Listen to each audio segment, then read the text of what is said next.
Assalamualaikum warahmatullahi wabarakatuh.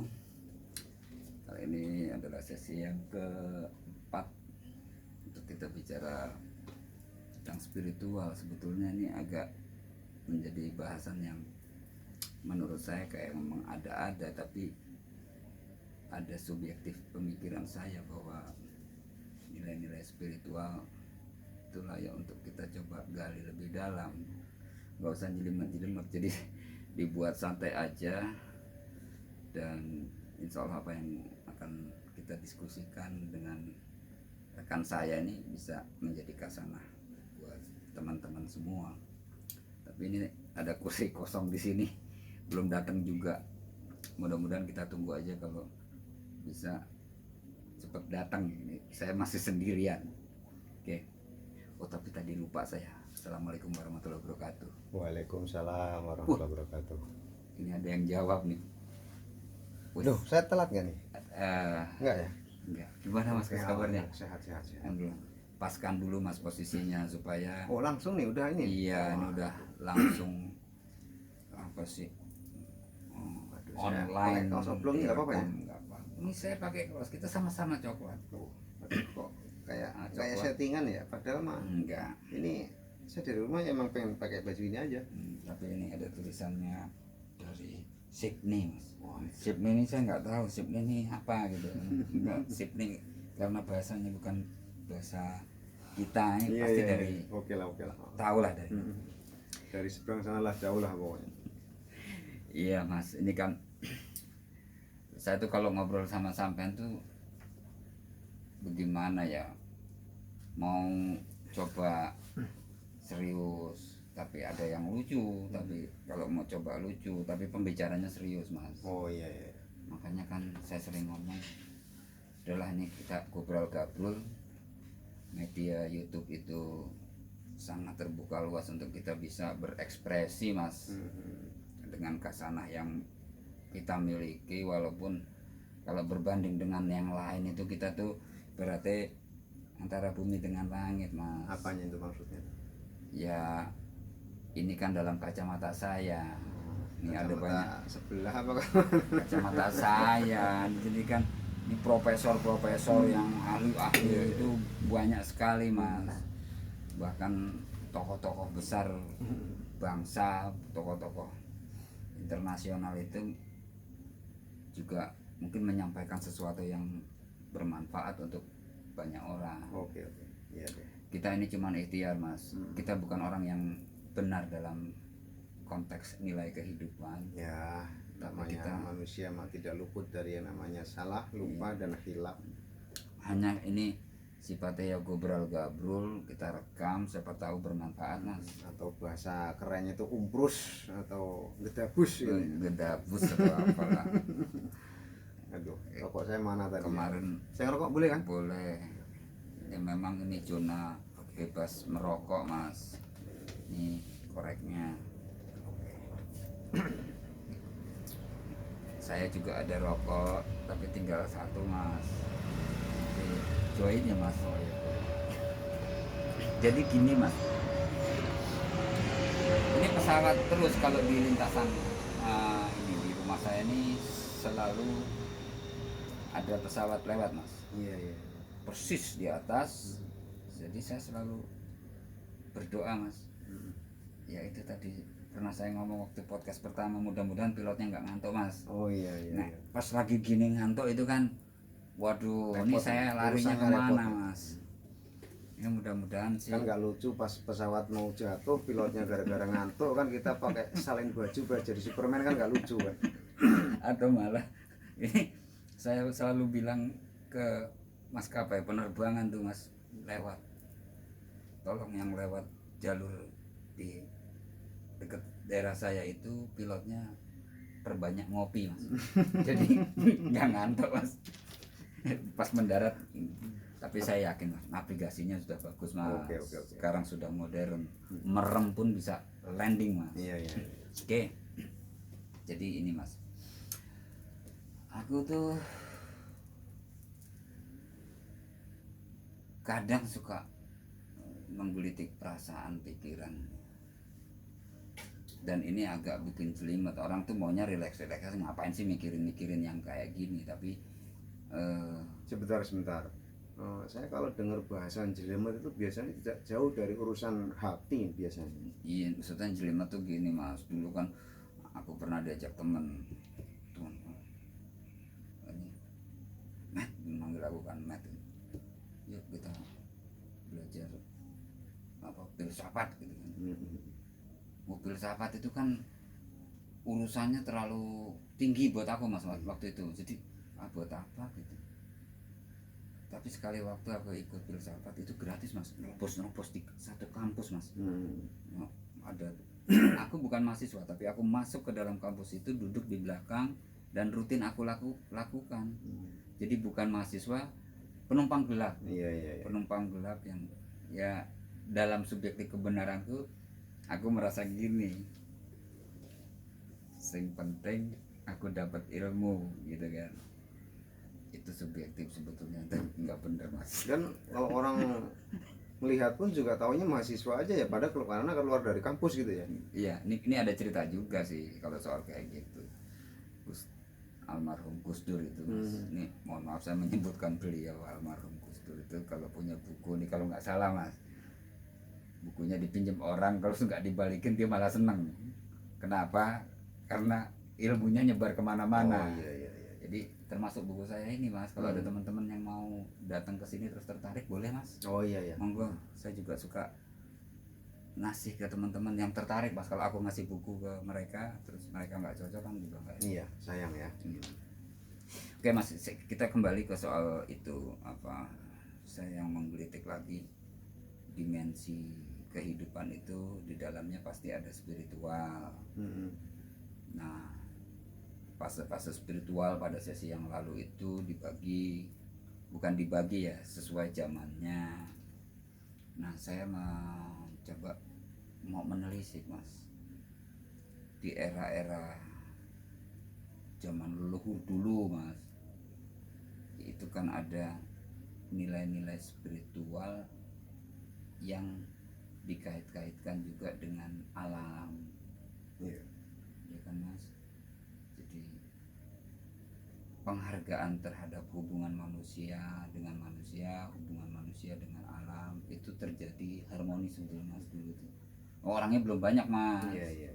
Masih satu kampung itu isinya mungkin 20 orang, tapi nilai-nilai spiritualnya cukup tinggi. Bahkan sangat kental. Bahkan ya ini cuman pengetahuanku. Iya.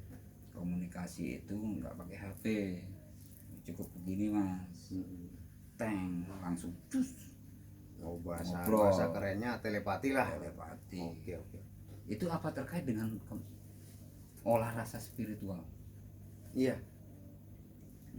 Jadi begini ya, untuk masalah telepati ya, itu karena memang zaman dulu itu memang cara orang berkomunikasi itu seperti itu.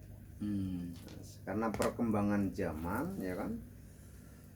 Nah, metode komunikasi yang seperti itu tuh mulai terkikis dan bahkan hampir hilang gitu. Tapi sampai sekarang pun masih ada, masih banyak kita temui orang yang berkomunikasi dengan kerabatnya atau dengan koleganya itu dengan cara itu masih banyak. Tentunya ya orang-orang yang seperti itu sulit sih kita temui, tapi masih banyak kalau kita mau mencari. Masih banyak tuh di Indonesia mas, apa di luar negeri juga ada? Di belahan dunia manapun masih ada. Terutama orang yang melestarikan atau bertahan dengan nilai-nilai luhur dari para tetuanya terdahulu gitu. Ya tentunya tidak pernah lepas dari yang namanya spiritual tadi ya. Jadi kan suka ada pikiran liar, misalnya Mahapati Gajah Mada itu kan ingin menyatukan Nusantara misalnya mas. Itu gimana menyatukan Nusantara, zaman dulu belum ada handphone toh. Iya. Terus jalur juga belum ada. Terus bagaimana berkoordinasi dengan wilayah-wilayah itu? Aku pikirnya dengan kebersihan hatinya itu, dengan apa istilahnya, ketenangan batin, Hmm. leluhur kita itu bisa berkomunikasi jarak jauh. Ya. Masalah telepati ya, contoh kita saja nih, saya dari rumah tadi kebetulan kita pakai baju sama ya, warnanya coklat ya, cuman saya coklat agak ketuaan, Iya. ini coklat muda ya. Iya, itu Itu belal. kan, jadi apa ya, Belal itu bahasa bahasa apa itu? nggak tahu mas, pokoknya saya pernah dipanggil belal mas dulu mas. Itu salah satu dari spiritual yang tanpa kita sadari kita sudah berkomunikasi lewat telepati tadi. Oh gitu. Jadi karena ada apa ya, antara kalau bahasa setrum ya, atau aliran listrik, atau apa ya, bahasa yang paling gampang diucapkan itu untuk ini nih, saya dari rumah itu ya pengen pakai kaos aja biar lebih santai gitu. Ternyata begitu sampai, baju kaos kita ini hampir sama warnanya. Iya. Itu mungkin ada yang namanya telepati, atau antara rasa yang saya punya dan rasanya Pak Ihsan itu sudah saling menyambung. Yang bisa dikatakan telepati ya. Ada ngeklik gitu ya. Nah itu ada spiritual yang tanpa kita sadari kita lakukan. Oke. Jadi mesti kita coba telaah lebih jauh, setiap peristiwa-peristiwa itu ada unsur-unsur yang berhubungan juga dengan telepati ya. Iya. Iya, itu yang aku bisa ambil kesimpulan bahwa ketika nenek moyang kita itu mampu bertelepati dalam komunikasi, kemudian muncul banyak teori-teori yang lebih dalam atau dibuka, akhirnya muncul handphone mas. Iya benar. Dulu kalau telepon nggak bisa melihat wajahnya, sekarang bisa. Sekarang bisa ya. Temanku ngomong gini, kalau broadbandnya besar mungkin bisa juga ngirim kertas nantinya. Waduh, aku nggak tahu tuh kalau soal kayak gitu. Nah gini mas, nah dulu tidak dengan media, sekarang dengan media. Medianya tuh ini ada media mas. Dulu pakai media nggak mas? Pakai. Apa mas? Alam. Medianya alam. Oh, maksudnya gimana mas? Anggaplah radar ya, atau sinyal ya. Kalau sekarang itu kan radar harus ada setrum ya. Ada aliran listrik lah ya. Dulu pun ada, cuman namanya bukan listrik, bukan setrum ya. Bisa dikatakan medianya itu yang ada di dalam diri manusia itu sendiri. Berarti diri kita ini ada handphonenya? Sinyal Oh, tuh sinyal. ada. Ada sinyal ini. Maka Getaran. ya, maka di dunia medis yang sekarang itu ditemukan bahwa sel-sel jaringan otak kita itu ada memiliki daya signal itu lebih dari 200 miliar daya signal dari otak.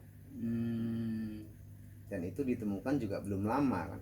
Padahal orang tetua terdahulu, para leluhur kita itu sudah mempraktekkan itu tanpa media yang sekarang elektronik. Mas, kembali kepada bicara sejarah leluhur, mereka bisa bertelepati. Ini kan belahan dunia yang disebut, kalau saya karena orang Indonesia mas, Nusantara. Apakah juga di belahan dunia lain juga punya seperti itu mas? Artinya leluhur mereka juga punya komunikasi yang polanya juga hampir sama dengan leluhur kita? Sama ya? Sama. Saya punya keterbatasan. Kemarin saya diskusi, ada Indonesia dengan Nusantaranya, ada Jazirah Arab, kemudian Eropa gitu kan. Mereka punya satu metode yang mereka yakini atau mereka lakukan sebagai bentuk komunikasi yang disebut kalau kita itu telepati. Iya. Kayak gitu. Kalau gitu mas, terkait dengan telepati itu, ada tidak telepati yang muncul dalam diri kita itu itu dari pemikiran-pemikiran yang sifatnya tidak tidak pada tataran spiritual murni. Enggak, nih saya ngomong gini Mas, ada juga yang telepati juga untuk yang mengacaukan pikiran orang, bukan untuk komunikasi. Anggaplah kalau bahasa sekarang tuh hipnotis lah. Iya, gitu ya. iya gitu Mas. Iya. Itu gimana Mas? Itu kan Ya tentunya ada, itu kan semua tergantung individu ya, Hmm. tergantung individu ya. Maka banyak kalau bahasa sekarang dikenalnya sebagai aliran hitam atau aliran putih ya kan, atau aliran-aliran yang lain-lain. Itu sebenarnya hanya individu saja yang melakukan hal semacam itu. Pada dasarnya segala sesuatu yang berkaitan dengan spiritual tadi itu tujuannya untuk kebaikan manusia selama hidup di alam dunia itu, menjalankan rel kehidupannya itu sesuai dengan tuntunan hidupnya yang sudah diberikan sama yang pencipta. Atau mungkin begini ya Mas, kemampuan olah rasa, olah pikir spiritual mereka itu dilakukan berdasarkan keinginan dirinya. Keinginan dirinya itu kan ada yang kesana, ada yang kesini gitu ya Mas. Iya. Ada yang negatif, ada yang positif, ada yang baik, ada yang buruk gitu Mas. Iya. Nah, awalnya mungkin murni Mas, sebagai komunikasi awalnya. Tapi kemudian bagaimana caranya untuk bisa tujuan yang kesini gitu. Apa begitu Mas? Iya, itu benar, itu benar adanya. Ya, itu semua memang terjadi karena tuntutan ya. Tuntutan zaman sebenarnya. Perubahan zaman. Maka memaksa seseorang ya kan, yang tadinya murni itu bisa beralih bahkan berbalik arah. Enggak, itu kan hipnotis Mas. Kalau orang dulu Mas, aku lagi masih SMA itu udah pakai sesuatu itu, pakai untuk itu Mas. Oh iya, cewek itu Mas, atau buat melet Melet, atau buat begitu, Mas. apa namanya, menarik. Itu apa bagian dari telepati? Iya, cuman itu sudah bisa dikatakan sudah yang apa ya, bahasanya itu lebih mudah luntur ya. Mudah luntur karena sifatnya itu sementara ya, kayak gitu, sementara. Tanpa diobatin pun kalau masanya sudah habis dia akan hilang dengan sendirinya. Tapi sebelum jauh ya kita bicara soal spiritual kemudian dilarikan ke telepati. Nah, telepati itu artinya apa Mas? Saya selalu tanya tuh kalau ke satu desa nih, desanya namanya apa? Jeruk Purut misalnya. Kenapa disebut jeruk purut gitu kan? Itu selalu saya tanya. Jadi ada landasan berpikir yang sifatnya kita tidak melupakan sejarah lah.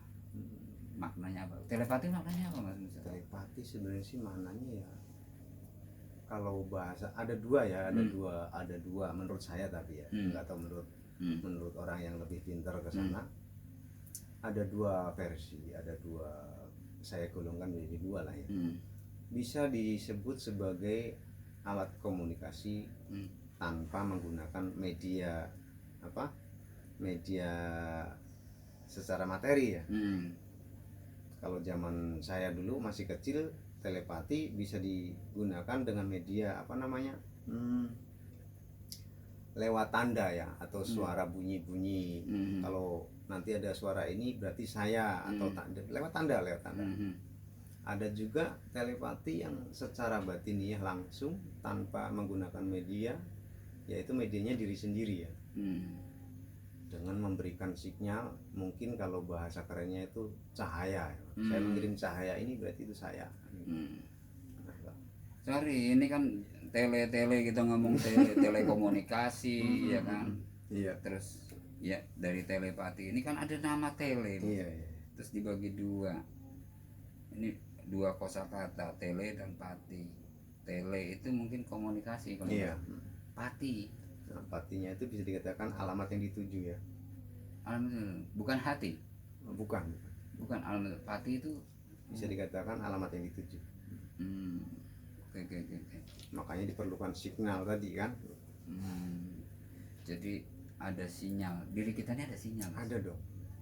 Sinyal ini bisa bagaimana Mas? Ya Misalnya, kalau sinyalnya kuat atau spiritualnya atau kebatinannya seseorang itu baik, atau bisa dikatakan mencapai tingkatan yang baik gitu, itu memiliki sinyal yang bisa dikatakan tuh luas, daya tangkapnya itu luas. Jadi bisa menerima apa ya, getaran dari arah mana saja. Ada juga sinyal itu memang sengaja dibatasin oleh yang pemberi sinyal tadi kan gitu. Saya hanya mau menerima dari arah timur mungkin, atau arah selatan, atau arah barat, atau arah utara, yang dituju hanya satu orang gitu. Itu bisa dibatasi. Nah, kalau dihubungkan dengan spiritual, kemampuan telepati seseorang itu juga terkait dengan apa? Kemampuan olah rasa spiritualnya. Iya. Tergantung individunya tadi, bagaimana cara mengolah rasanya itu tadi, sedalam apakah gitu. Terus mungkin kalau bahasa ininya tuh, perjuangan orang itu seberat apakah dia memperdalam olah rasanya itu tadi. Tentunya melewati berbagai macam benturan ya, atau gemblengan ya, baik itu gemblengan secara fisik, gemblengan secara moral atau mental, dan yang paling utama ya gemblengan secara batin ya. Nah, dengan adanya alat komunikasi seperti handphone gini, berarti rasa spiritual kita juga menurun, Mas? Menurun, Pak, karena kita tergantung. Kita sejak adanya alat komunikasi handphone ini, yang tadinya kita selalu mengolah rasa, kita langsung berpindah ke ini, ketergantungan tadi tuh. Ini apa walak-waliknya zaman, Mas? Ya, iya sih emang. Maksudnya memang zaman ketika manusia tidak mengenal dirinya lagi. Iya. Begitu ya, Mas? Itu memang terjadi saat ini. Berproses ini, Mas. Gitu ya.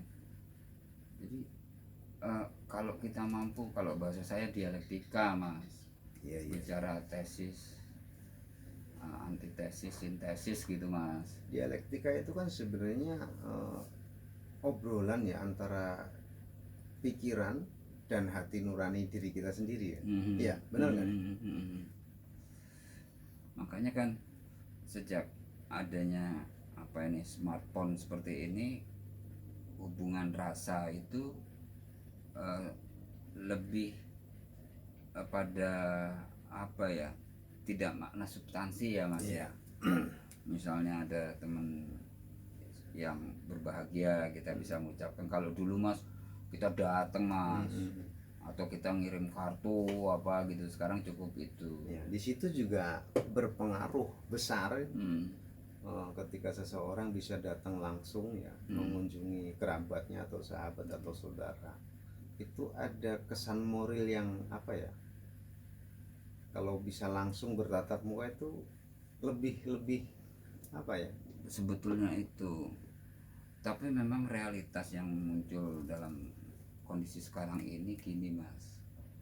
Ketika sudah ada smartphone itu, semuanya menjadi lebih mudah, lebih instan. Tapi makna substansi yang bicara Indonesia secara kultur itu mulai memudar ya, Mas. Bahkan saya bisa katakan bukan hanya hubungan dengan teman-teman, dengan keluarga pun juga bahkan memudar. Nah iya, itu kan contohnya. Jadi gini, ini kalau ini apa satu grand design bisa orang-orang pintar gitu ya, orang-orang yang memiliki memiliki kekuasaan, terus ditambah memiliki materi yang tak terhitung, ditambah dia memiliki jaringan yang tentunya sulit untuk kita baca ya, sulit untuk diketahui oleh halayak banyak orang. Itu sangat, memang ada peran di situ, ada tanpa kita sadari. Bahkan nanti ada ini loh, Mas, pembayaran dengan pola menggunakan smartphone. Smartphone elektronik. Jadi nanti yang udah terjadi. udah terjadi. Berarti nanti tanpa ada transaksi cash to cash tuh nggak ada ya? Mungkin. Jadi kalau digaji, ini cerita Mas, ya ini perlu dikaji lagi. Ya, kalau kita gajian Ini itu ya, maaf iya, nih. tahu-tahu di HP kita ini nanti keluar angka seret gitu kan, nilainya ini, nanti Atau bunyi mak klunting, suara receh masuk gitu ya. Nanti kita belanja ke supermarket itu tinggal menunjukkan klik, ntar berkurang ininya, nilainya. Iya, saldonya lah kalau Saldonya berkurang, klik udah tidak ada uang interistik atau uang yang bisa kita pegang. Ini aku cuman ini loh Mas, bukan berarti ini satu kebenaran, tapi gambaran kesitunya kelihatannya ada. Oke, kembali ke tentang masalah perubahan tadi di dalam keluarga ya. Kalau orang tua dulu ketika anaknya sudah waktunya pulang belum pulang, cukup dengan batinnya saja itu memanggil anak, kamu nggak pulang-pulang, di mana kamu sekarang? Itu sang anak langsung merasakan getaran itu, seolah-olah dia merasa dipanggil dan harus segera pulang.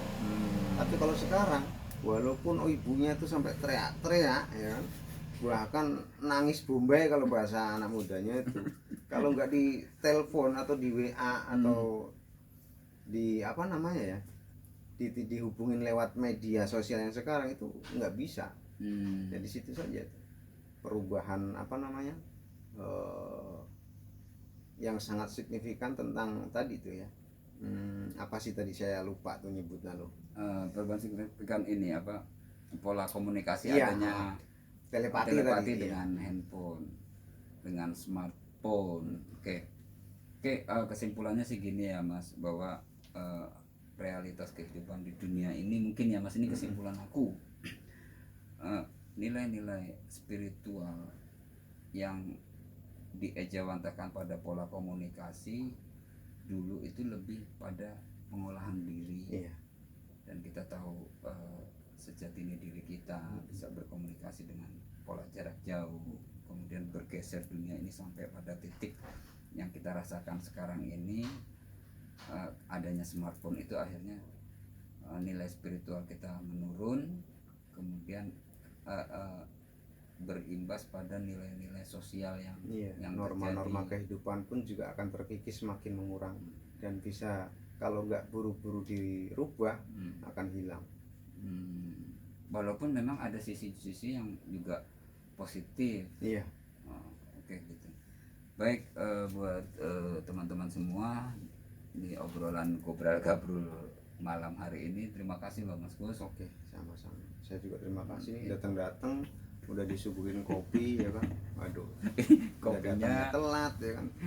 Kopinya kopi bening Mas, jadi bukan kopi berwarna ya kan. Ya, mudah-mudahan obrolan Gobral Gabrul ini bisa menjadi kasana informasi ya Mas. Iya. Informasi, kalau toh bicara nilai-nilai apakah ini benar atau salah, ini kembali kepada rekan-rekan sekalian.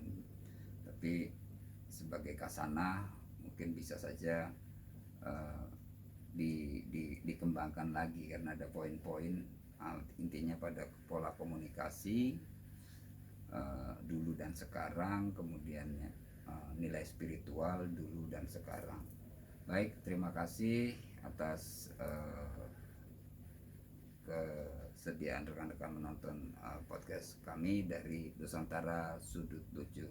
Wassalamualaikum warahmatullahi wabarakatuh. Waalaikumsalam warahmatullahi wabarakatuh.